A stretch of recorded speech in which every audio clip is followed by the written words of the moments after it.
It's been a busy weekend already for the drivers and teams in the 2020 BRDC British Formula 3 Championship.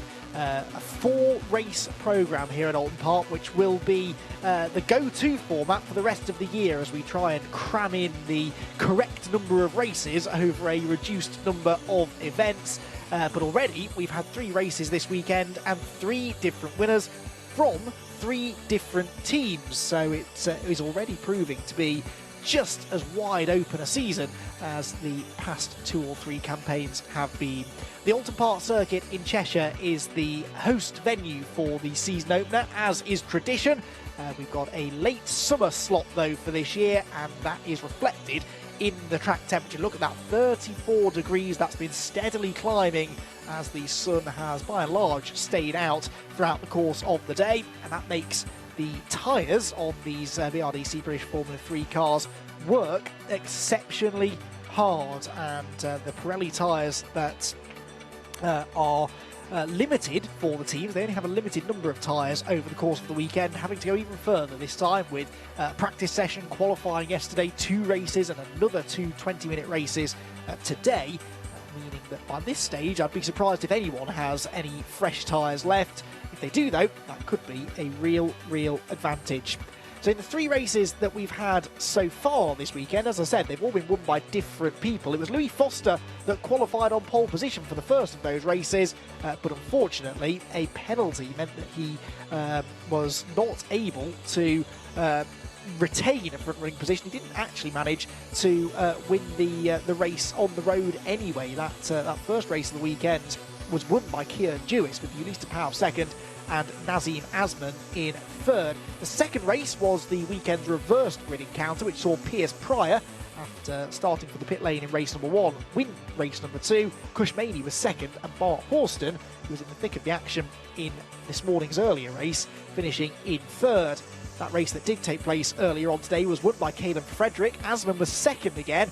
It was Louis Foster, though, that started on pole and had a terrible start, dropped down to 4th by the time they got into turn number 1, and unfortunately had to settle for 3rd place in the end, ahead of Jewis and Bart Horston. Car 55, though, Ulista Power, was excluded from the race for a yellow flag infringement, which is why Louis Foster was at least able to salvage a podium. So that first race earlier on today was a pretty entertaining one. Frederick able to get the race victory, and we can remind ourselves now, I believe, of some of the highlights of that 3rd race of the weekend. Well, it was, as I said, a terrible start for Louis Foster from pole position, and around the outside went Caleb Frederick into a lead that he would never give away. Asman went second, and there Ulista Power around the outside got 3rd place, but it was not a 3rd place that he will be able to keep after the race as a result of the exclusion from the race for a yellow flag infringement. Field got cleanly through the first sequence of corners. Asman immediately was having to defend his 2nd position, and that allowed Caleb Frederick to pull away, whilst the real battle was going on behind. Nico Verone trying his best to keep Guillaume Pissotto in the Carlin car at bay, and that battle would rage pretty much until the end of the race. Sassakorn Charmancol ran wide, coming out of Knickerbrook under pressure from Cush Maney. No real damage done there, though, as the Carlin team watched on. This was the key moment of the race, though. Their driver, Pessotto, up the inside of Nico Verone at Knickerbrook corner. Contact was made, Verone went off. Guillaume, unfortunately, losing a place in the end to Nico's teammate Josh Skelton.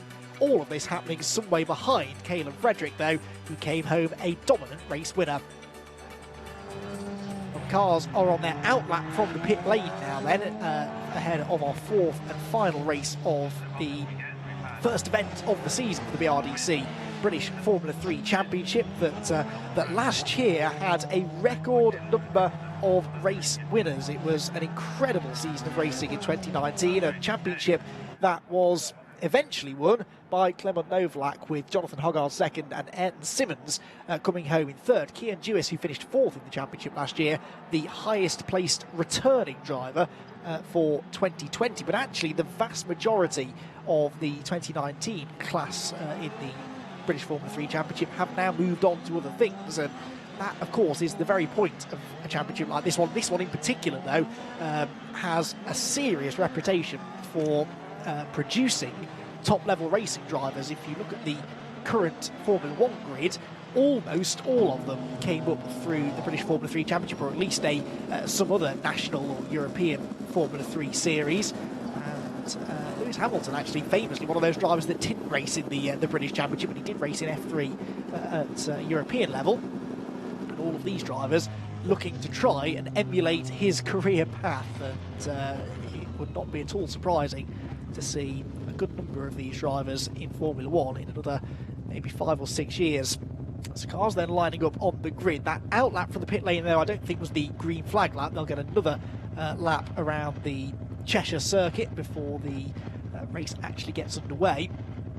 That gives them all another opportunity to get some heat into the tyres, heat into the brakes. As warm as it is out there, you still have to work those tyres and brakes quite hard to get them in their operating window. Of course, they're designed to operate at in fairly extreme conditions, so you've got to build up that temperature even on such a warm day as this. So without too much of a hold, the cars are now released onto the green flag lap. The grid for this race, by the way, because this is a new format to the championship, having 4 races in a day rather than the traditional 3, the grid for this race, they had to come up with a new way of doing it. So basically, they take each driver's fastest lap from the preceding 3 races and find an average, and that gives us the grid for the 4th and final race of the weekend, which sees, therefore, Caleb Frederick and Cush Maney on row 1, Bart Horston and Nazim Azman on row 2, with Piers Pryor, yesterday's reverse grid winner, and Guillaume Pissetto on row 3. Kian Dewis is on row 4 alongside Josh Skelton, then Sasakor Chimankal and Louis Foster deep in the field. He's not going to be happy with the way that his weekend has panned out.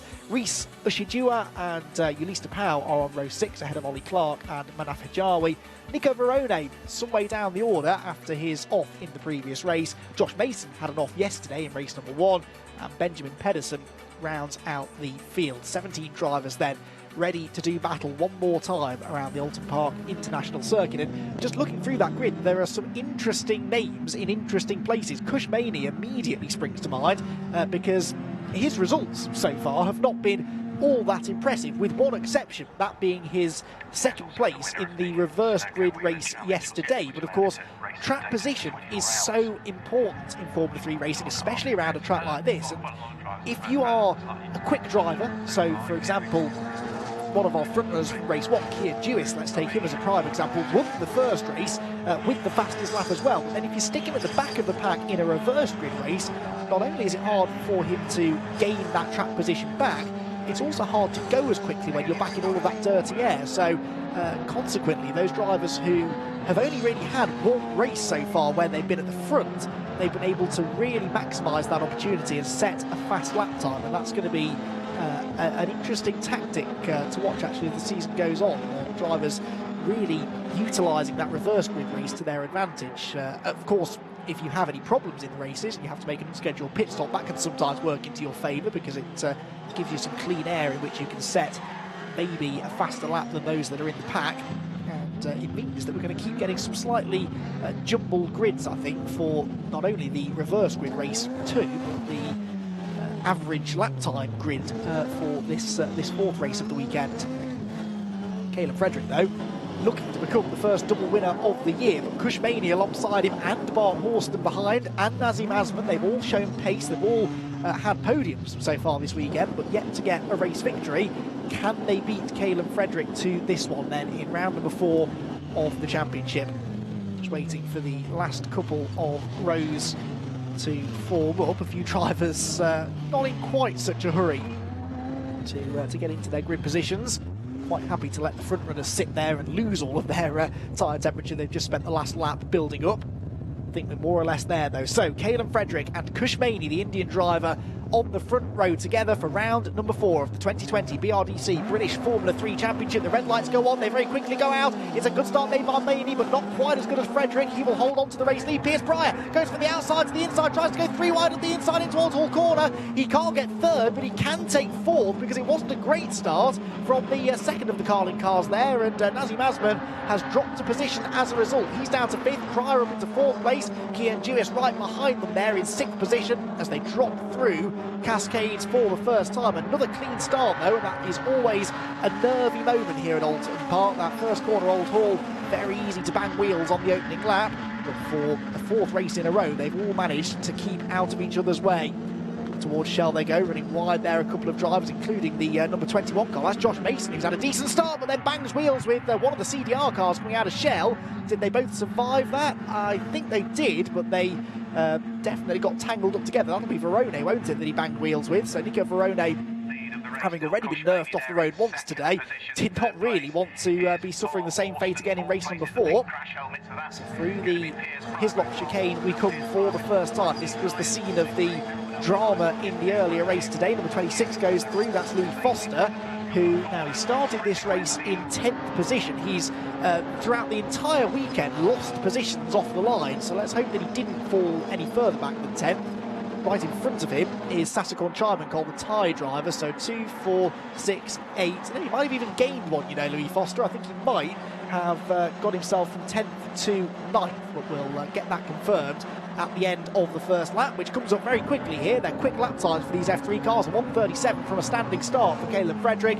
He leads the first lap, Cushmaney second, Bart Horston third, Piers Pryor fourth, Nazim Asman is fifth, sixth place Kian Dewis, seventh Josh Skelton, eighth Sasakon Charman Cole, ninth for Louis Foster, so he did gain a place, and that was at the expense of number 99 Guillaume Persotto, who I saw had run wide up at Shell, and I think he'd lost some ground before that anyway. He loses 4 positions, started 6th, and he's 10th at the end of the first lap, and that's just very, very hard to bounce back from. If we were racing at somewhere like Donington or Silverstone or even somewhere like Snetterton, it would be a little bit easier to make progress, but there are just so few areas of this circuit where you could find a way past someone. Unless they make a mistake or go off the road, it's very hard to force the issue. The main reason really being that these cars are just so good. They've got so much downforce, the brakes are so strong that the braking distances are really small, and that limits the possibility for out-braking manoeuvres. The high downforce nature of these slicks and wing single-seaters also means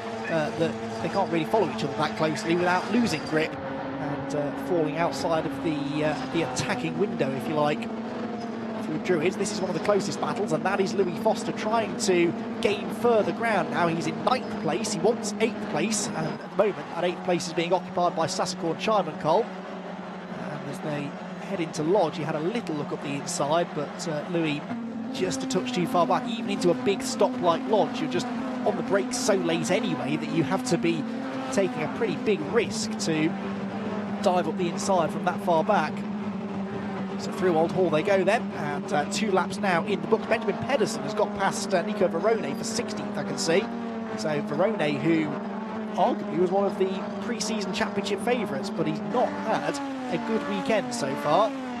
Verone was one of the pace setters in the British Formula 3 iRacing Championship that took place over the winter. Many real-world championships choosing the lockdown period as the perfect time to maybe dip their toe into the esports waters, and British Formula 3 and British Formula 4 actually both did exactly that, with most of these drivers competing in some sort of esports competition over the last few months.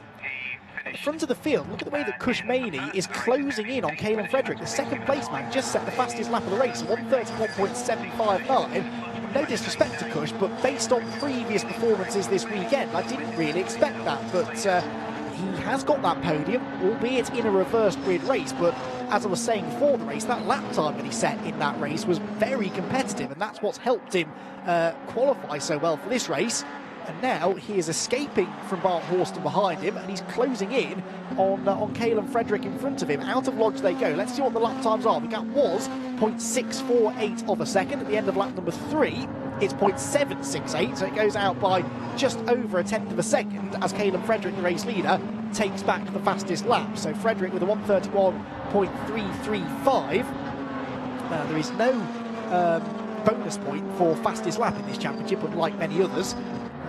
But there is an award for the fastest driver of the weekend. The Sunoco Fastest Driver of the Weekend award is presented to the driver who posts the fastest lap across the whole weekend. So the Sunoco Fastest Driver of the Weekend award is well worth going for. Sunoco, of course, the official fuel of the championship. And that is always quite a nice prize to take away. You were officially the fastest driver here this weekend. I'm not quite sure who that would go to so far, but Caleb Frederick, the fastest driver in this race right now. See whether or not Cushmaney can get that back again later in the race. Over the hill comes the midfield battle. Louis Foster there's dropped back away from Chimancol again now. And just behind there is Ulysse de Pauw. So Ulysse de Pauw in 12th position, having started in 12th position. So he's gone nowhere. And de Pauw will be really annoyed at exclusion for the previous race. But if you did the crime, then unfortunately you have to accept the punishment, and that was exclusion. And I'm guessing that also means that his lap times for that race were not allowed to count either, which will be why he's started at the back for this one.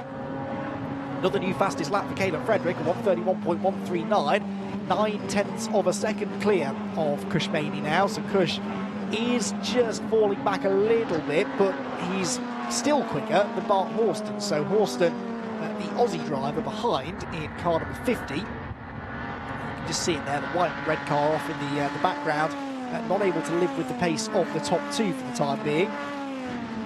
And, Bart Horston, 17 years of age, or 18 years of age now. He was 17 at the start of the season.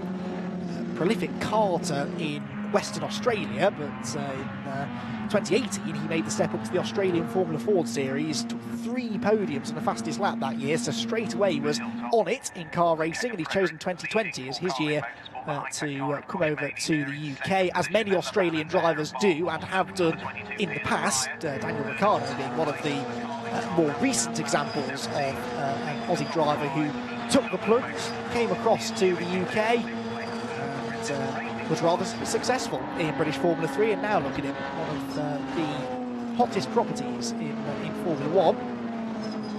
And there, Piers Pryor in 4th position, someone who I feel has been around for a while, but actually that's not the case at all. He is in his first full season of racing, is Piers Pryor. He's done some single-seater racing in the past, a very, very successful karter is the 23-year-old, but definitely not someone that many people, I suppose, had heard of until this season, but he's always quick in whatever he does. He raced in Formula 1000 in the past, and also done some mini racing, which is nothing like Formula 1000 or Formula 3, but he was always quick in those. This, though, the first time that he's committed to a full season, and it is the BRDC British Formula 3 Championship, running in 4th place now then, already a race winner, and looking to try and maybe get onto the podium here in race 4 of the weekend. Front of the field, Caleb Frederick there, 1:30.989, almost a full second clear of Cushmaney now. We're following number 62, which is Oliver Clark. He was involved in a good battle in race number 1. He's involved in another good battle now as he tries to get past Ulysse de Pauw. Ulysse de Pauw in the 55 car, just ahead of him, and not making it easy here for Oliver to get through. And then just in front of them, look, Louis Foster back on the tail of Sassacorn Chimancol. So Louis Foster feels he's quicker, dropped back a few laps ago. That may, of course, have been intentional in some way, because running this close behind another car, you're breathing in all of the hot air that's coming out of the exhaust of that car. Not you personally, but the car is, and that could sometimes lead to overheating issues. Your brakes start to get a bit hot as well, and you're working your tyres harder because you're in the dirty air. So maybe dropping back was a ploy for Louis Foster to try and come back with a renewed attack in the second half of the race, which is about to start, because this is a 13-lap race, or 20 minutes, depending on which we get to first. But barring safety cars, it should be the full 13 laps that we get in, and this is the 7th lap just beginning now, so getting towards the closing stages, or the second half I should say, of this 4th race of the weekend. 71 comes through, that is Manaf Hijawi, Jordanian driver. A few quick drivers coming out of that part of the world these days, as the motorsport scene over in the Middle East and Saudi Arabia starts to grow and grow.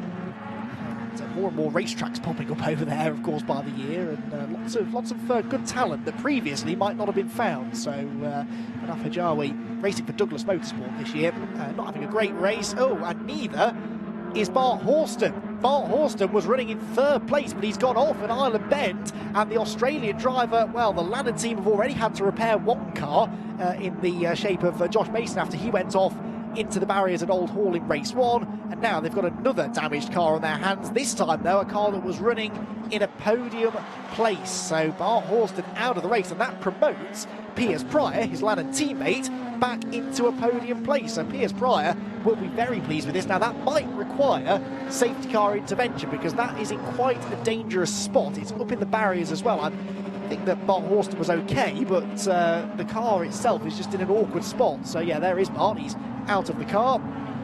Marshall signalling that the barrier needs repairing and that the car needs towing out of the way, which are both valid reasons for deploying a safety car. So I don't think there's going to be much choice here but to send the safety car out at the end of this lap. What that does to the order then, still Frederick and Maney first and second, but now Piers Pryor, as I said, is in third. Nazim Asman back up into fourth, Keir Jewis fifth, Josh Skelton sixth, Sasakon Chimancol is seventh, 8th Louis Foster, 9th for Guillaume Pissotto, and 10th for Rhys Ushijima. And the safety car has been, no it hasn't actually, that's just a flashing yellow flag at that corner.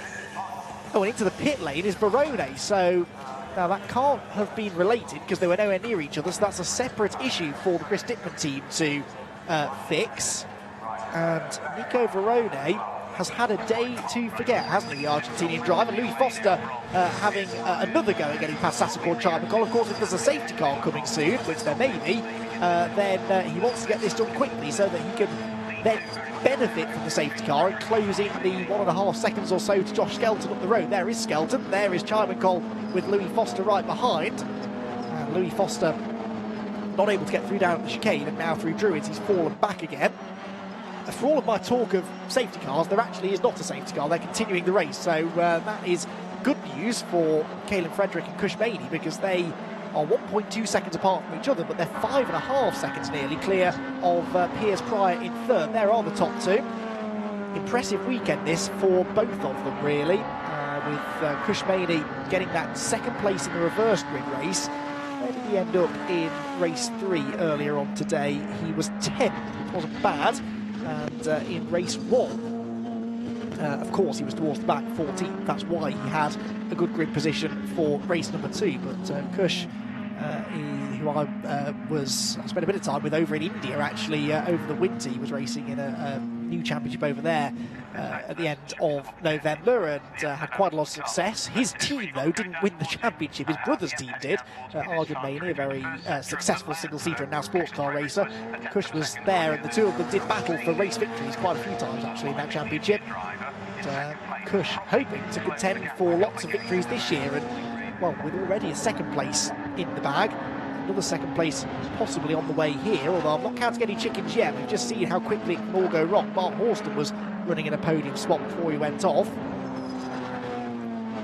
It can all go very wrong very quickly. I was about to ask where Louis Foster had gone. He dropped way back. Look at this. He's under all sorts of pressure now from Guillaume Pissotto behind, who's also got Rhys Ushijima behind. So Foster, Pissotto and Ushijima together.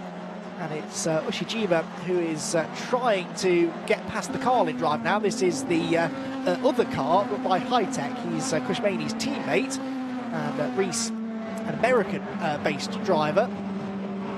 And this is so often the way. That all started because Foster was under pressure from Peixoto, then Peixoto lost ground and was under pressure from Ushijima, and now Ushijima's under pressure from Yulista Pau. You get one go at getting past the car in front of you, and if it doesn't work, or if you have to follow them too closely through a corner, you lose all of your speed, and the next car in the train starts attacking you, and the dynamic of the battle changes completely. You can see how far back Louis Foster has fallen now from Sasakon Chimancol.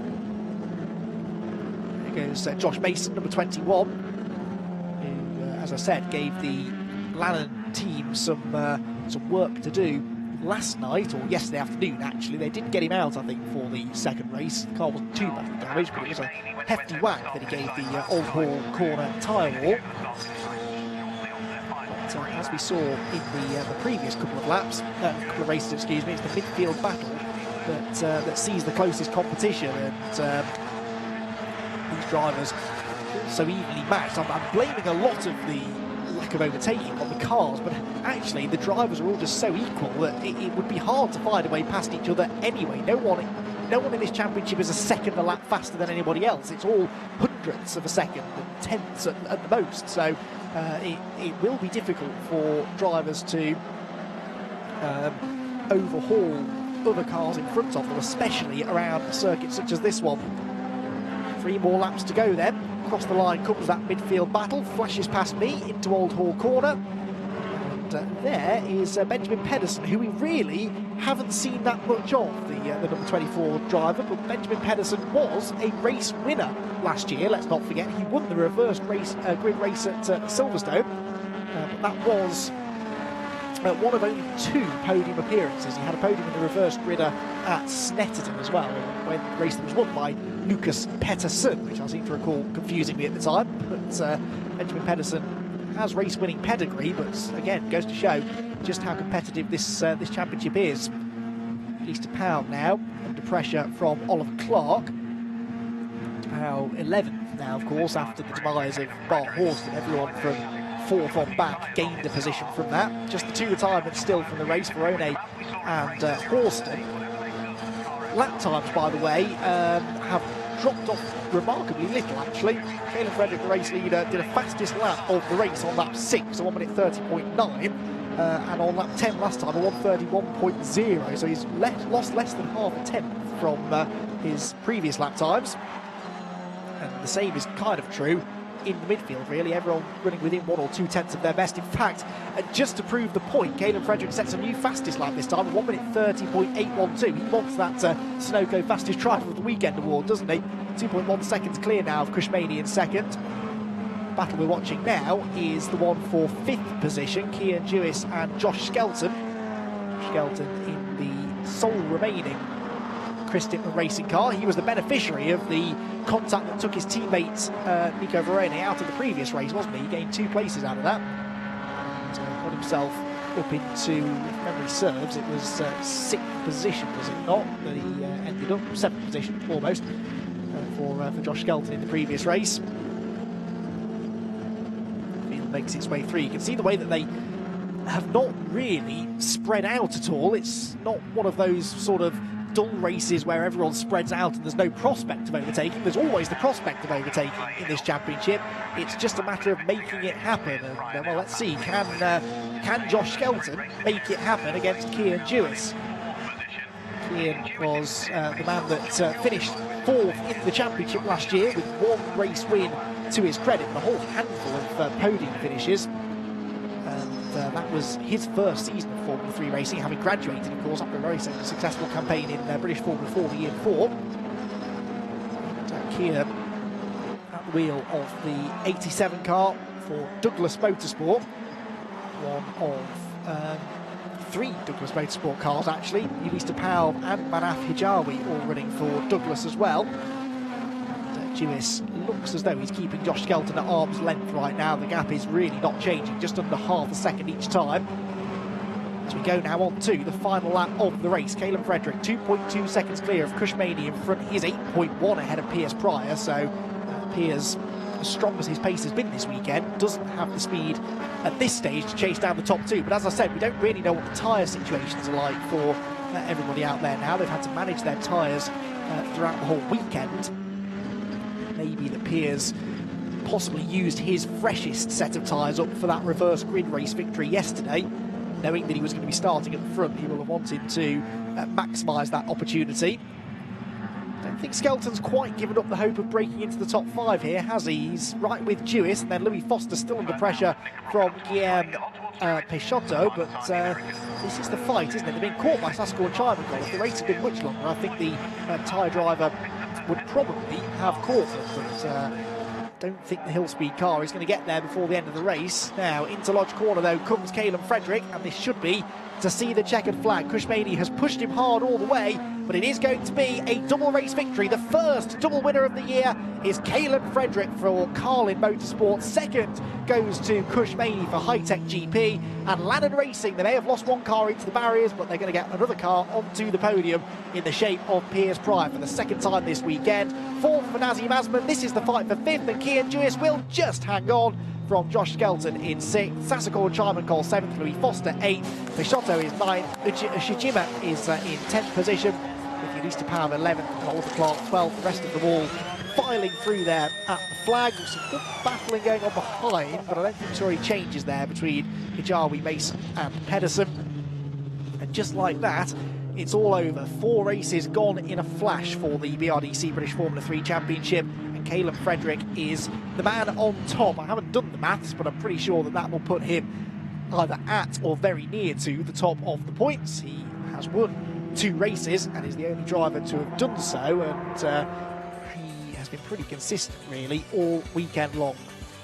Confirmation of that result then, just under 2.3 seconds, the winning margin in the end for Caleb Frederick over Kushmani in second and Piers Pryor in third. Nazim Asman was fourth and Kian Jewis in fifth. 4 different nationalities there in the top 5, a truly international field in the British Championship again this year. Josh Skelton was 6th, Sassakorn Charman-Cole was 7th, Louis Foster 8th, Guilherme Peixoto is 9th, and Reese Ushijima in 10th position. Then it was Ulysse de Pauw, Oliver Clark.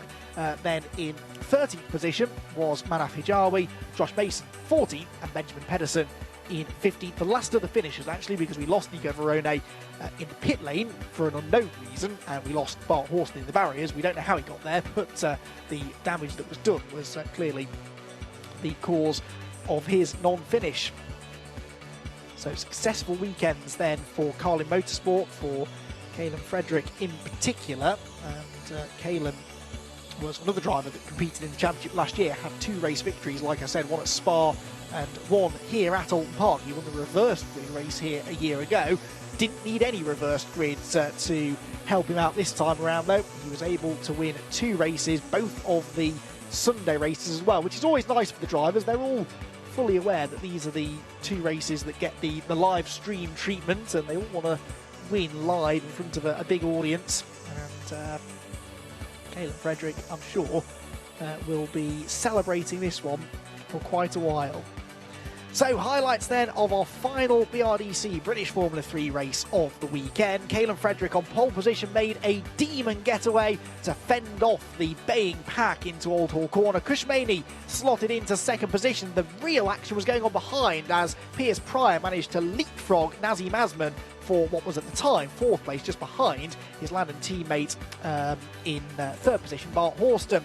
Everyone cleanly through the first few corners, the usual jockeying for position further back. Ulysse de Pauw out of position, Nico Verone likewise, all trying to make their way towards the front on a day in which it's been very difficult to do that.